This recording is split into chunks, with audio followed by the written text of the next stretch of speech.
Assalamualaikum warahmatullahi wabarakatuh. Innal hamdalillah nahmaduhu wa nasta'inuhu wa nastaghfiruh wa na'udzu billahi min shururi anfusina wa min sayyiati a'malina. Man yahdihillahu fala mudilla lahu wa man yudlil fala hadiya lahu. Wa asyhadu an la ilaha illallah wahdahu la syarika lahu wa asyhadu anna Muhammadan abduhu wa rasuluh. Allahumma salli wa sallim wa barik ala nabiyyina Muhammadin wa ala alihi wa ashabihi wa man tabi'ahum bi ihsanin ila yaumiddin, amma ba'd. Para jemaah sekalian, ma'asyiral muslimin rahimani wa rahimakumullah, melanjutkan kembali kajian kita membahas kitab Al-Islamu Muyassaran ila Fityanil Islam yang disusun oleh Fadilatul Syekh Ali ibn Hasan Al-Halabi rahimahullahu ta'ala. Melanjutkan bab yang ke-6, yaitu Al-Quranul Karim. Apa yang harus kita ketahui dari Al-Quranul Karim? Poin yang ke-8, berkata al-muallif rahimahullahu ta'ala, wal Qur'anul azim, dan Al-Quran yang agung, fihi i'jazun lil bashar, di dalamnya terdapat mukjizat terhadap manusia. Mukjizat itu diambil dari i'jaz, yang artinya pelemahan.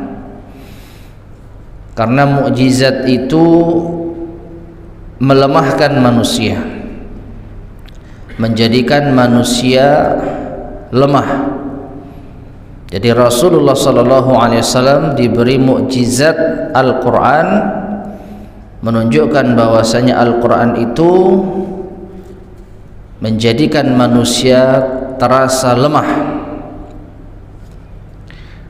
Wa ijazun lil khalq, bahkan terdapat mukjizat pula Al-Quran itu bagi kehidupan makhluk.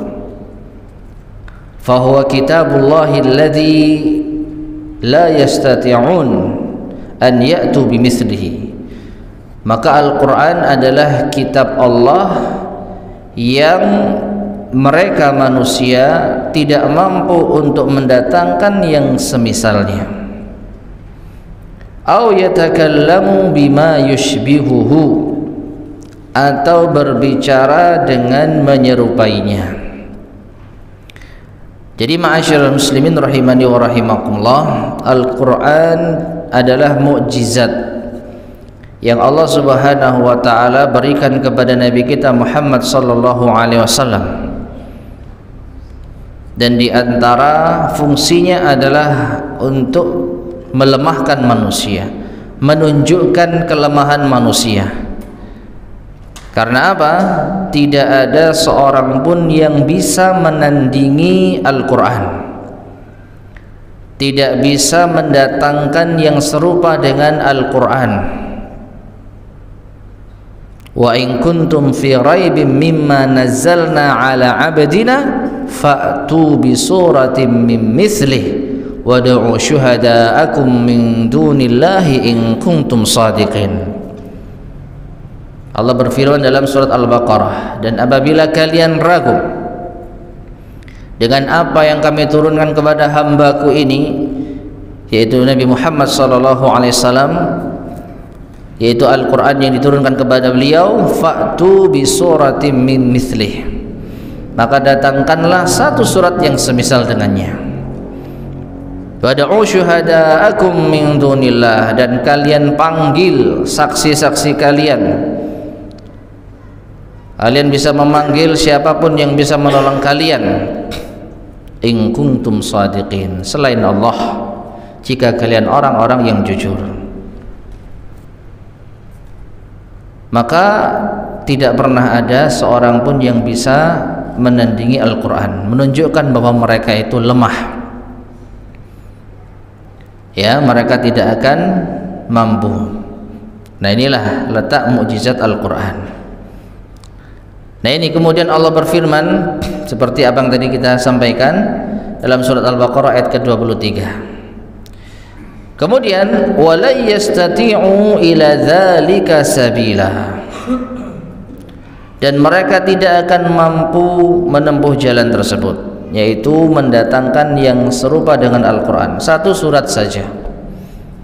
Fahum aqallu wa aqallu min an yaf'alu dzalik, maka mereka sangat minim sekali atau tidak akan mungkin bisa melakukan yang demikian itu.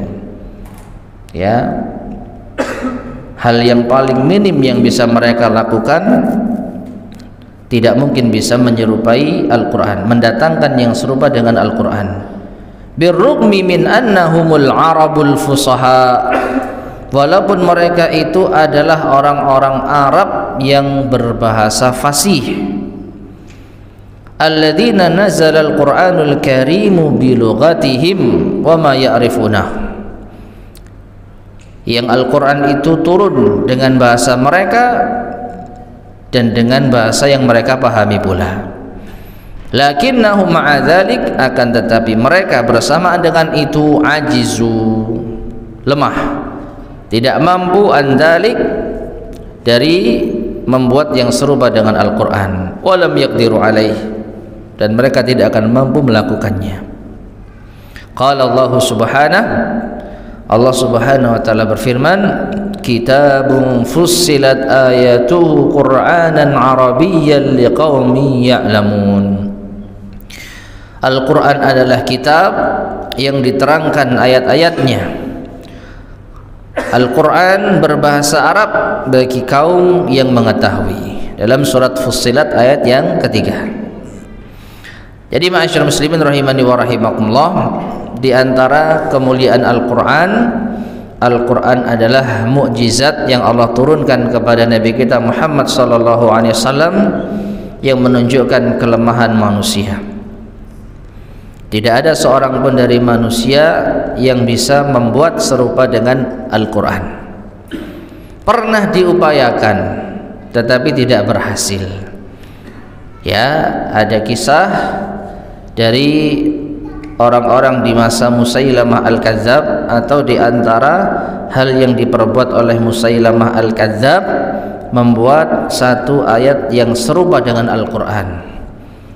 Bahkan bisa dikatakan ia mengambil judul suratnya saja, yaitu surat Al-Fil, ya, tapi isinya sungguh menunjukkan bukan seperti Al-Quran. Ya, nah di antara yang saya ingat, di antara bunyinya al-filu mal-fil wa khurtumuhul tawil. Al-fil, gajah. Mal-fil, tahukah kamu gajah? Khurtumuhu tawil, belalainya panjang. Duh, guyu ya. Ketawa. Berarti sudah tahu ini bukan bahasa apa? Al-Quran. Gajah belalainya panjang itu ya pelajaran anak TK. Nah, konon itu dibuat oleh Musailamah Al-Kadzab. Ya, maka jelas ini diketawakan oleh yaitu orang-orang Arab. Sampai pun orang-orang musyrik jelas faham ini bukan Al-Quran. Ya, oleh karena itu benar-benar Al-Quran adalah mukjizat. Tidak ada satupun yang bisa menandingi dari ungkapan-ungkapan manusia. Taib. Kemudian bab yang ke-9 atau poin yang ke-9, berkata al-muallif rahimahullah taala, wal Qur'anul azimu kitabu hidayatin wa irsyadin. Dan Al-Quran yang agung adalah kitab hidayah, petunjuk, yang memberikan petunjuk. Qala Allah subhanahu, Allah subhanahu wa ta'ala berfirman, qul huwa lilladzina amanu hudaw wa shifa. Katakanlah, Al-Quran bagi orang-orang yang beriman adalah petunjuk dan penyembuh. Dalam surat Fussilat ayat ke-44. Kemudian saya menjelaskan wa hadhil hidayatul qur'aniyatu, dan petunjuk Al-Quran ini mushtamilatun ala aqsamin thalathatin, mencakup 3 macam. Amma jami'a ma yuslihun nasa, yang umum mencakup apa-apa yang memperbaiki manusia, fi sya'ni dunyahum wa umuri ma'ashihim, baik dalam yaitu permasalahan dunia mereka maupun perkara akhirat mereka atau kehidupan mereka. Afwan, dunyahum wa ma'ashihim, kehidupan dunia mereka ataupun kehidupan mereka. Jadi ada 3 petunjuk Al-Quran secara umum yang disebutkan oleh al-muallif di sini. Al-qismul awal, yang pertama, yatanawalul aqaidah. Al-Quran itu memiliki kandungan akidah, di dalamnya terdapat akidah. Allati yajibu 'alan nasi ma'rifatuha, yang wajib bagi manusia untuk mengetahuinya. Wal imanu biha, mengimaninya. Kal imani billahi, seperti iman kepada Allah, wa malaikatihi, dan malaikat-malaikatnya, wa kutubihi, kitab-kitabnya, wa rusulihi, rasul-rasulnya, wal yaumil akhir, dan hari akhir. Ini penting jamaah sekalian rahimani wa rahimakumullah. Di antara petunjuk Al-Quran bahwasanya Al-Quran itu mengandung akidah. Maka dari itu tidak sepatutnya seorang muslim yang ingin mengetahui akidah, mengetahui keyakinan yang benar, dalam hal ini misalnya rukun iman, itu tidak merujuk kepada Al-Quran. Jangan sampai justru lebih memahami atau lebih menghafal penjelasan dari para ulama ataupun para tokoh-tokoh Islam dibandingkan dengan ayat-ayat Allah Subhanahu wa ta'ala tentang akidah. Kita ambil contoh, kebanyakan kaum muslimin, atau kalau mau tidak dikatakan hampir semua kaum muslimin, ketika ditanya tentang akidah di mana Allah, maka sedikit sekali di antara mereka yang langsung merujuk kepada Al-Quran, membawakan dalilnya bahwa Allah itu ada di atas langit. Allah berfirman, Ar-Rahmanu 'alal arsy istawa, a'amintum man fis sama'. Ya, ini di antara dalil yang tegas menunjukkan Allah ada di atas langit. Maka kebanyakan kaum muslimin ketika ditanya tentang masalah ini, kalaupun mereka tidak ngawur di dalam berbicara dan menjawab, mungkin saja mereka tahu, tapi itu pun dari tokoh-tokoh yang mereka tokohkan. Oh, katanya Syekh Fulan Allah itu ada di sini. Oh, katanya Ustadz Fulan Allah itu begini dan begitu. Ini sangat disayangkan. Kenapa tidak merujuk kepada Al-Quranul Karim yang jelas-jelas menunjukkan bahwasanya Allah itu ada di atas arsy? Ya, maka ini termasuk di antara kesalahan fatal yang tidak memanfaatkan petunjuk akidah dari Al-Quranul Karim. Nah, kan yang pertama, ya, Al-Quran berisi tentang akidah, maka tidak ada satu pun dari akidah Ahlussunnah wal Jamaah yang tidak mengambil sumber primernya dari Al-Quran. Mau berbicara tentang akidah apa? Akidah tauhid rububiyah, tauhid uluhiyah, tauhid asma wa sifat, maka seluruh ulama Ahlussunnah menjadikan Al-Quran sebagai sumber primernya. Baru setelah itu hadis Nabi SAW. Baru setelah itu keterangan para a'immah, para imam, para ulama. Ya, jadi tidak dengan sekedar statement. Ya, maka sangat disayangkan ketika kaum muslimin menjadikan sumber akidah mereka adalah perkataan para tokoh-tokoh Islam. Menurut Imam Fulan, menurut Syekh Fulan, Allah itu di sini, Allah itu di mana-mana, dan lain sebagainya. Waliyadzubillah. Maka hendaknya kalau kita ingin mencari akidah atau mempelajari akidah yang benar, wajib merujuk kepada Al-Qur'anul Karim.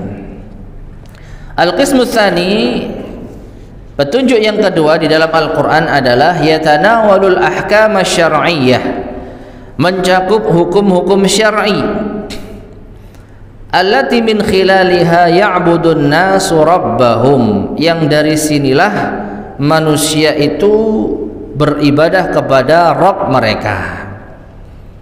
Wa ya'rifuna ma ilallahi yuqarribuhum, dan mengetahui apa-apa yang bisa mendekatkan mereka kepada Allah.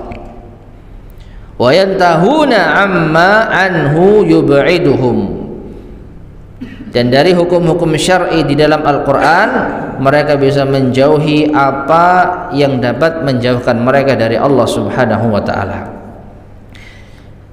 Intinya ma'asyar muslimin rahimani wa rahimakumullah, di dalam Al-Qur'an berisi petunjuk bagaimana kita beribadah kepada Allah yang benar.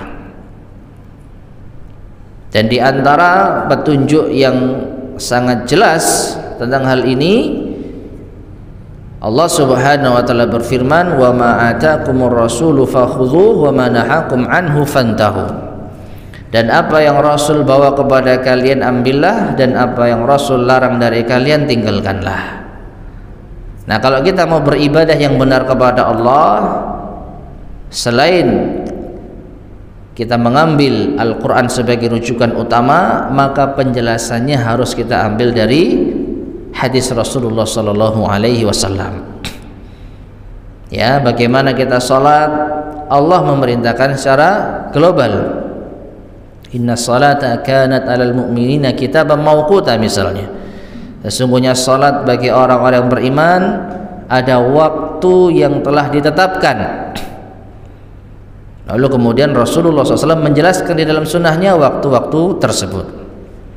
Ya, jadi jangan kita beribadah kepada Allah tidak merujuk kepada Al-Quran ataupun As-Sunnah. Taib. Kemudian al-qismu tsalits, kandungan petunjuk Al-Quran yang ketiga, huwal muamalat, yaitu masalah muamalah. Al-muhadzabatu linnas, yang ditata untuk manusia. Fima bainahum, pada apa-apa bagi di antara mereka, atau yang ditata untuk manusia terhadap apa-apa yang terjadi di antara mereka. Fahiya tuhadzibun nafsal mu'minata wa tutahhiruha, maka muamalah di dalam Islam inilah yang akan menata jiwa yang beriman dan mensucikannya. Wa tarfa'u min sya'niha, akan mengangkat kedudukannya. Wa tuqawwi rawabital ikha, menguatkan ikatan persaudaraan. Wa tuthabbitu majalatit ta'awuni bainal bashar, dan mengokohkan ruang-ruang ta'awun, saling tolong-menolong di antara manusia. Jadi di antara petunjuk di dalam Al-Quran adalah muamalah, ya, bagaimana kita berinteraksi, bersosialisasi terhadap sesama manusia. Wa min hadhil akhlaq, dan di antaranya adalah masalah akhlak. Dan di antara akhlak yang mulia yang diajarkan oleh Al-Quran, as-sidq, kejujuran, was-sabr, kesabaran, war-rahmatu, kasih sayang, wa birrul walidain, berbakti pada kedua orang tua, wa ghairuha, dan selainnya. Nah, ini di antara bab akhlak atau muamalah yang ditunjukkan oleh Al-Quranul Karim. Ini hanya sebagian contoh saja, dan perinciannya tentu bisa kita dapatkan dari hadis Nabi SAW, pribadi Nabi yang mulia SAW, kejujuran beliau, kesabaran beliau, kasih sayang beliau, dan yaitu birrul walidain, menyambung hubungan kekerabatan dan berbakti pada kedua orang tua. Nah, dari tiga unsur ini ma'asyar muslimin rahimani wa rahimakumullah, Maka sangat disayangkan apabila seorang muslim, seorang mukmin tidak mengambil ketiga petunjuk ini dari Al-Quran. Maka kita lihat, kebanyakan manusia akidahnya bukan akidah Al-Quran, ibadahnya tidak sesuai dengan Al-Quran, akhlak dan muamalahnya pun juga sama, tidak sesuai dengan Al-Quran. Lantas mau dikemanakan Al-Quran itu? Apakah hanya menjadi pajangan semata, atau minimalnya hanya jadi bacaan semata tanpa dipahami, tanpa diamalkan? Padahal ketiga unsur ini diantara unsur terpenting yang seharusnya seorang mukmin menjadikan Al-Quran sebagai rujukan: akidah, ibadah, dan muamalah. Taib. Dan poin yang terakhir berkata al-muallif rahimahullah, fa'alaina bil Qur'anil Karim. Maka kewajiban kita terhadap Al-Qur'anul Karim, kesimpulannya, naqra'uhu, kita membacanya, wa natadabbaru ayatihi, lalu kita mentadabburi ayat-ayatnya, wa nafhamu awamirahu wa ahkamahu, lalu kita pahami perintah-perintahnya dan hukum-hukumnya, wa nutabbiqu syara'i'ahu wa fara'idahu wa wajibatihi, lalu kita terapkan syariatnya, apa yang disyariatkan di dalam Al-Quran, kewajiban-kewajibannya, fardu-fardunya, wa nantahi amma yughdibuhu mimma nahana anhu, dan kita berhenti dari apa yang membuat murka, ya, pada apa-apa yang Al-Quran itu larang kita darinya. Walam yardahu lana, dan yang membuat Allah tidak ridha kepada kita. Jadi inilah yang harus kita lakukan terhadap Al-Quran: dibaca, ditadabburi, dipahami perintah-perintah dan hukum-hukumnya, lalu diterapkan, lalu tinggalkan perkara-perkara yang menjadikan Allah murka, yang juga Allah telah jelaskan di dalam Al-Quran. Tinggalkan perkara-perkara yang tidak diridhai oleh Allah Subhanahu wa ta'ala. Nah, ini ma'asyar muslimin rahimani wa rahimakumullah, kewajiban mendasar kita terhadap Al-Quran. Jadi sekali lagi dimulai dari membaca, lalu kita tingkatkan mentadabburi ayatnya, memahami, lalu mengamalkan. Taib. Kemudian kita beralih pada bab berikutnya, bab yang ke-7, Ar-Rusulu wal Anbiya, para rasul dan para nabi. Ini termasuk di antara perkara mendasar yang juga harus diketahui oleh seorang muslim. Jangan sampai seorang muslim atau pemuda Islam tidak faham bagaimana sikap yang benar terhadap nabi dan rasul. Di sini al-muallif mengatakan pada poin yang pertama, lamma khalaqallahu subhanahu wa ta'ala khalqahu kullahum, ketika Allah Subhanahu wa ta'ala menciptakan makhluknya seluruhnya, istakhlasa minal insi ba'dar rijal, Allah telah memilih dari sebagian manusia yang ada sebagian kaum lelaki,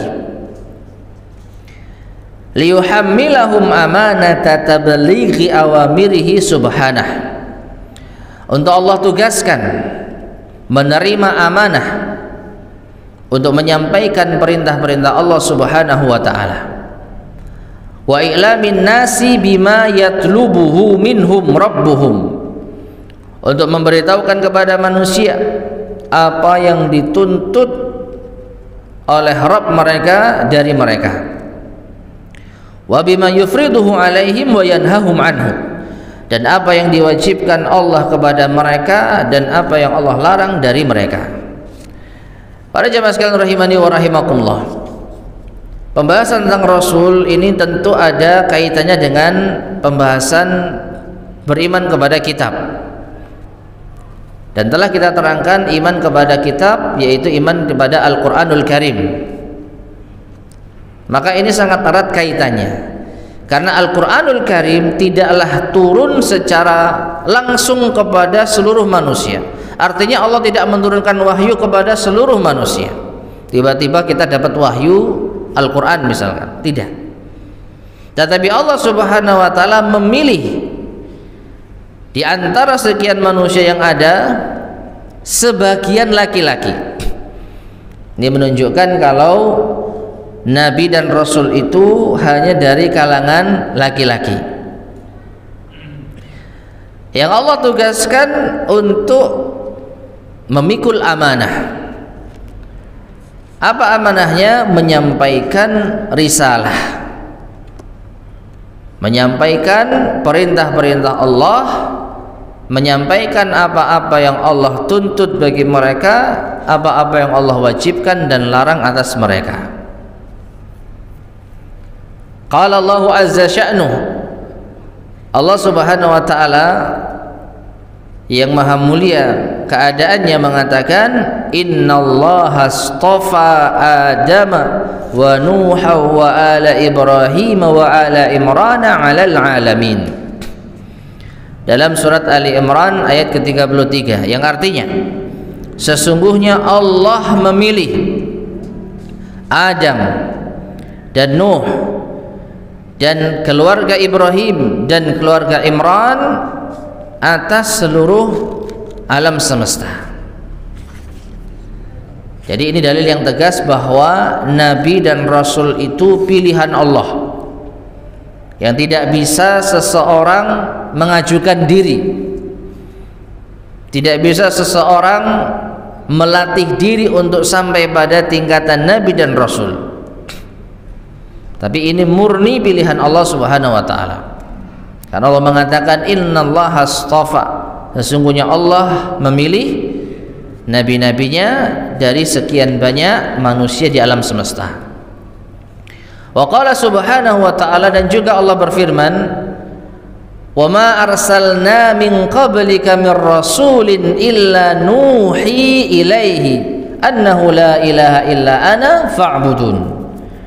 Dalam surat Al-Anbiya ayat ke-25, dan tidaklah kami mengutus sebelummu wahai Muhammad dari para rasul melainkan kami wahyukan kepadanya bahwasanya tidak ada ilah yang berhak disembah kecuali aku, maka sembahlah diriku.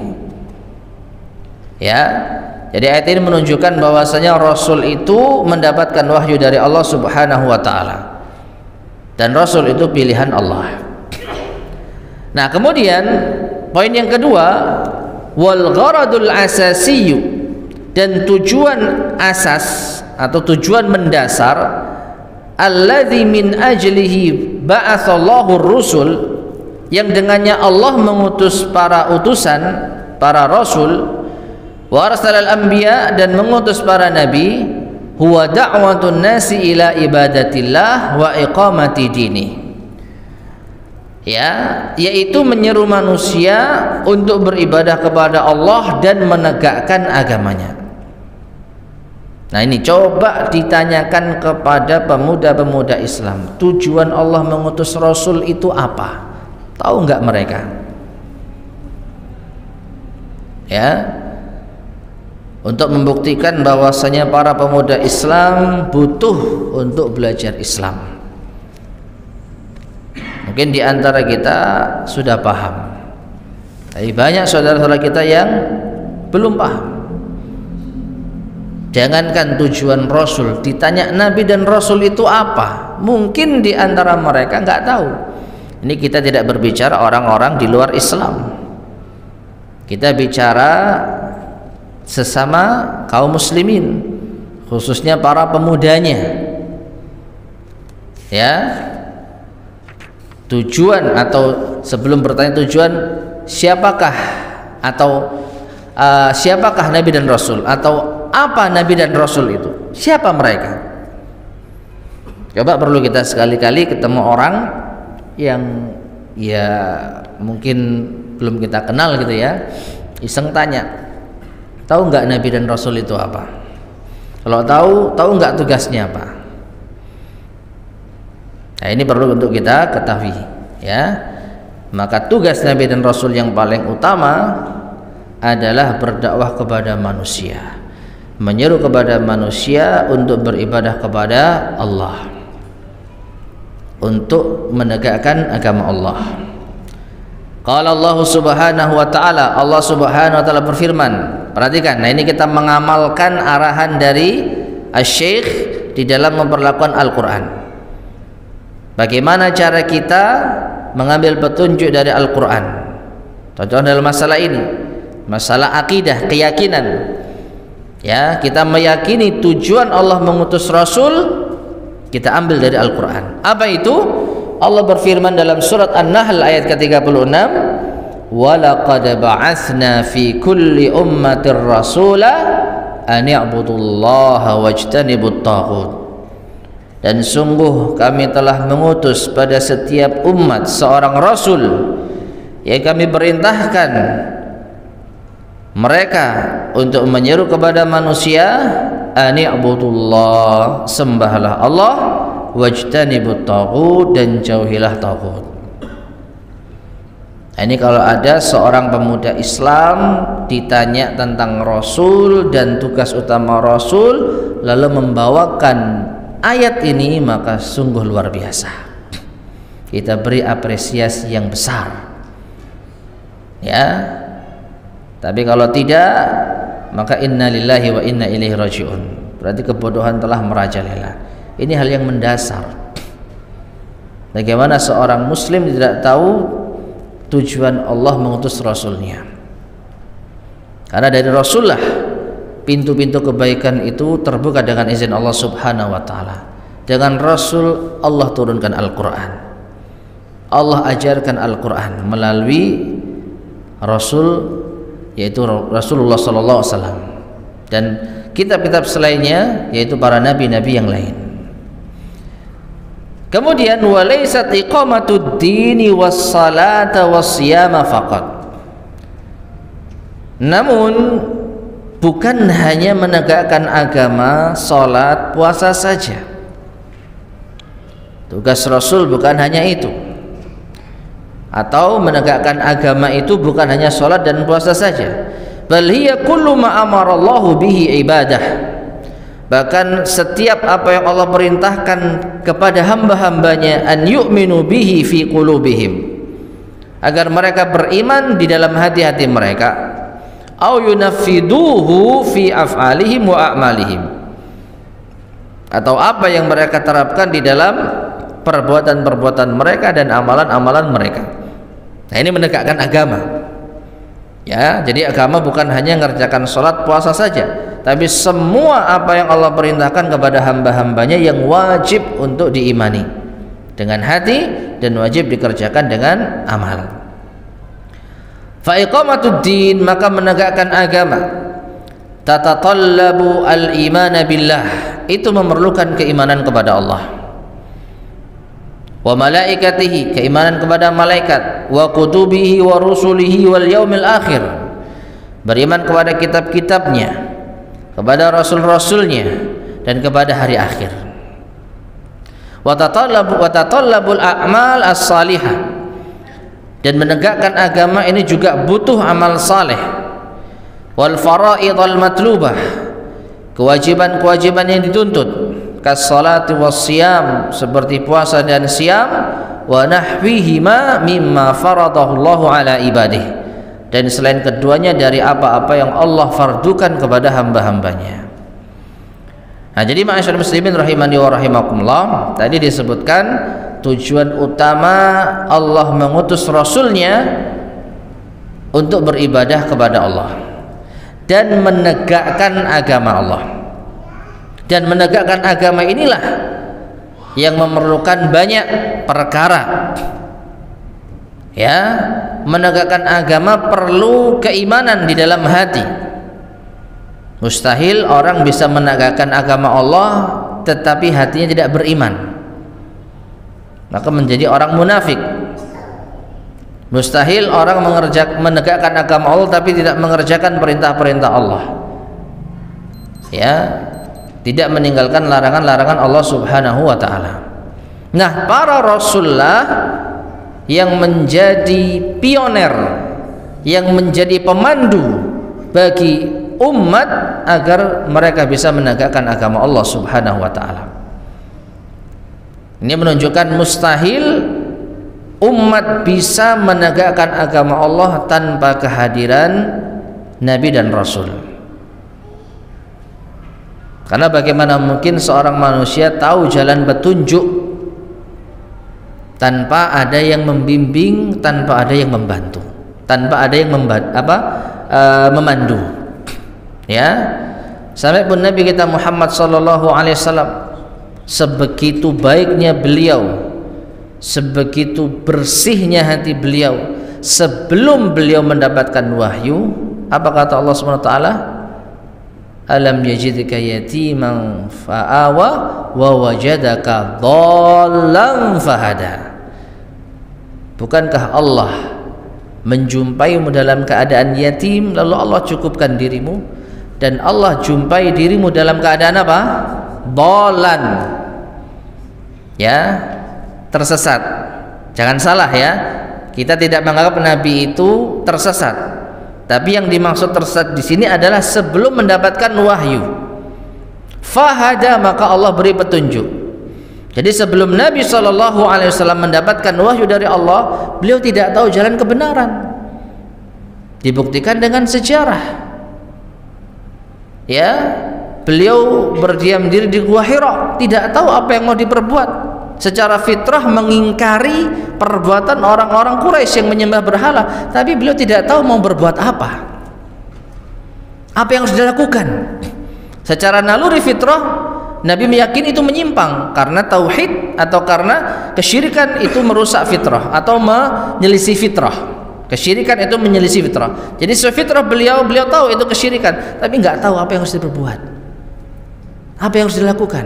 Nah, ini butuh hidayah, butuh petunjuk. Maka Allah turunkan wahyu kepada Nabi SAW. Dari situlah beliau berdakwah. Nah, ini sekelas Nabi yang benar-benar disucikan hatinya, tidak tahu bagaimana cara berbuat yang benar terhadap agama ini sebelum mendapat wahyu. Lalu apalagi kita? Tentu kita lebih butuh ya petunjuk para nabi yang mendapatkan wahyu dibandingkan Nabi sendiri sebelum mendapatkan wahyu, karena beliau dibekali hati yang jernih. Lah kita, hati kita kotor, ya, hati kita kotor, maka kita lebih butuh bimbingan wahyu dari Allah Subhanahu wa taala melalui para nabi dan rasul. Taib, adzan dulu mungkin.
Bismillahirrahmanirrahim. Ma'asyiral muslimin rahimani wa rahimakumullah. Sedikit kita lanjutkan karena pembahasan berikutnya ada kaitan dengan apa yang kita sampaikan barusan. Jadi Nabi SAW diutus untuk menyuruh umat beribadah kepada Allah dan agar umat menegakkan agama Allah. Nah, perhatikan kemudian berkata al-mu'allif rahimahullah, wa hadhil faraidu wal awamiru wat ta'alim, dan kewajiban-kewajiban, perintah-perintah dan simbol-simbol ilmu yang merupakan tanda tegaknya agama Allah ini, la yumkinu lil khalaiqi an yasilu ilaiha bi'uqulihim wahdah. Tidak mungkin bagi makhluk untuk sampai kepadanya dengan mengandalkan akal mereka semata. Maksudnya, sampai kapanpun manusia tidak akan bisa beribadah dengan benar kepada Allah hanya dengan menggunakan akal. Hanya dengan menggunakan akal. Duna i'lamin minallahi subhanahu lahum biha. Tanpa pengajaran Allah subhanahu wa ta'ala kepada manusia. Mustahil manusia bisa menyembah Allah dengan benar tanpa diajari oleh Allah subhanahu wa ta'ala. Wa innama yata'allamunaha biwahyillahi subhanahu ila rusulih. Dan mereka manusia hanya bisa mempelajari bagaimana cara beribadah yang benar kepada Allah dengan wahyu yang Allah berikan kepada rasul-rasulnya. Wa bi tablighi rusulillahi ilaihim awamir rabbihim ajza'nuh. Maka dengan tabligh, penyampaian dari utusan-utusan Allah kepada manusialah, maka mereka baru mengetahui perintah-perintah Allah subhanahu wa ta'ala. Qala Allah subhanahu wa ta'ala, Allah subhanahu wa ta'ala berfirman dalam surat Al-Jumu'ah ayat yang kedua, walladzi ba'atha fil ummiyina rasulan minhum yatlu alaihim ayatihi wa yuzakkihim wa yu'allimuhumul kitaba wal hikmah wa in kanu min qablu lafi dhalalin mubin. Dialah Allah yang telah mengutus kepada orang-orang yang ummi, ya, kepada orang-orang yang ummi, yaitu orang-orang Arab, rasulan minhum, seorang utusan dari kalangan mereka, yang membacakan kepada mereka ayat-ayatnya, yang mensucikan mereka dan yang mengajarkan mereka kitab dan hikmah. Wa in kanu min qablu, padahal mereka sebelumnya la fi dhalalim mubin, sungguh berada di dalam kesesatan yang nyata. Sebelum diutusnya Nabi SAW, maka manusia tersesat, tidak tahu jalan petunjuk, tidak tahu bagaimana beribadah kepada Allah yang benar. Maka dengan diutus Rasulullah, manusia mendapatkan petunjuk.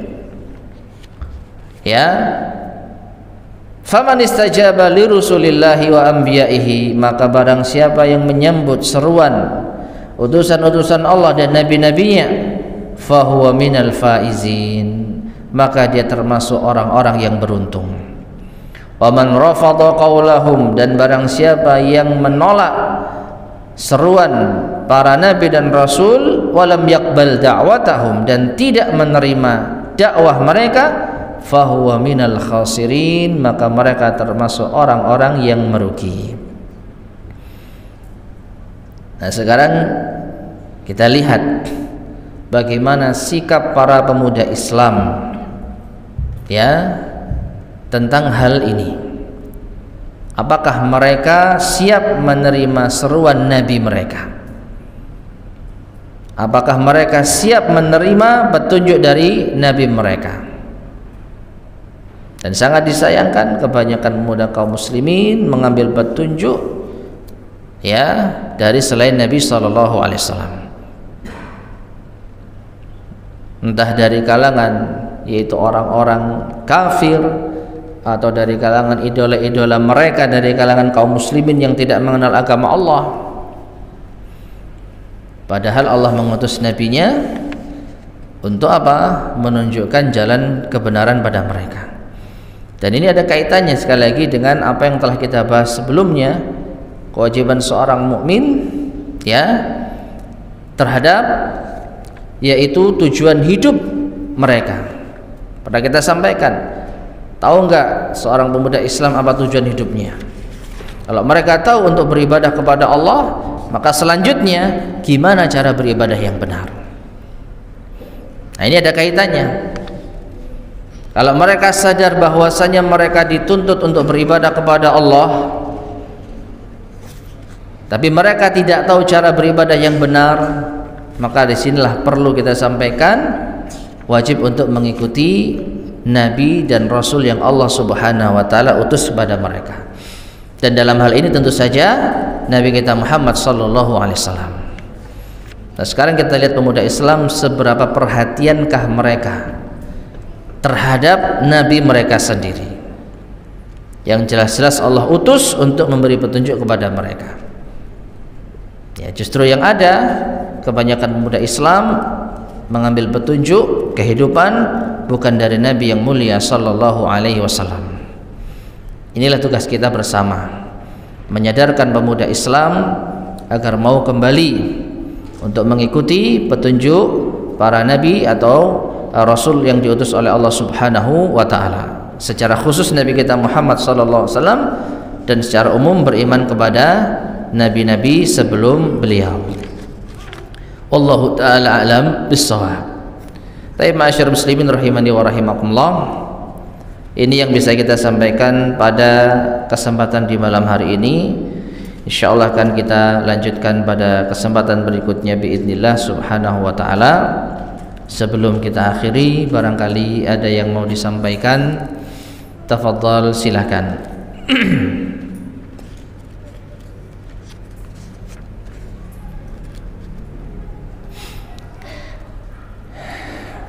Baik, jika tidak ada, kita cukupkan sekian. Mudah-mudahan bermanfaat. Kurang lebihnya saya mohon maaf. Kita akhiri, subhanakallahumma bihamdika asyhadu an la ilaha illa anta astaghfiruka wa atubu ilaik. Alhamdulillahirabbil alamin. Assalamualaikum warahmatullahi wabarakatuh.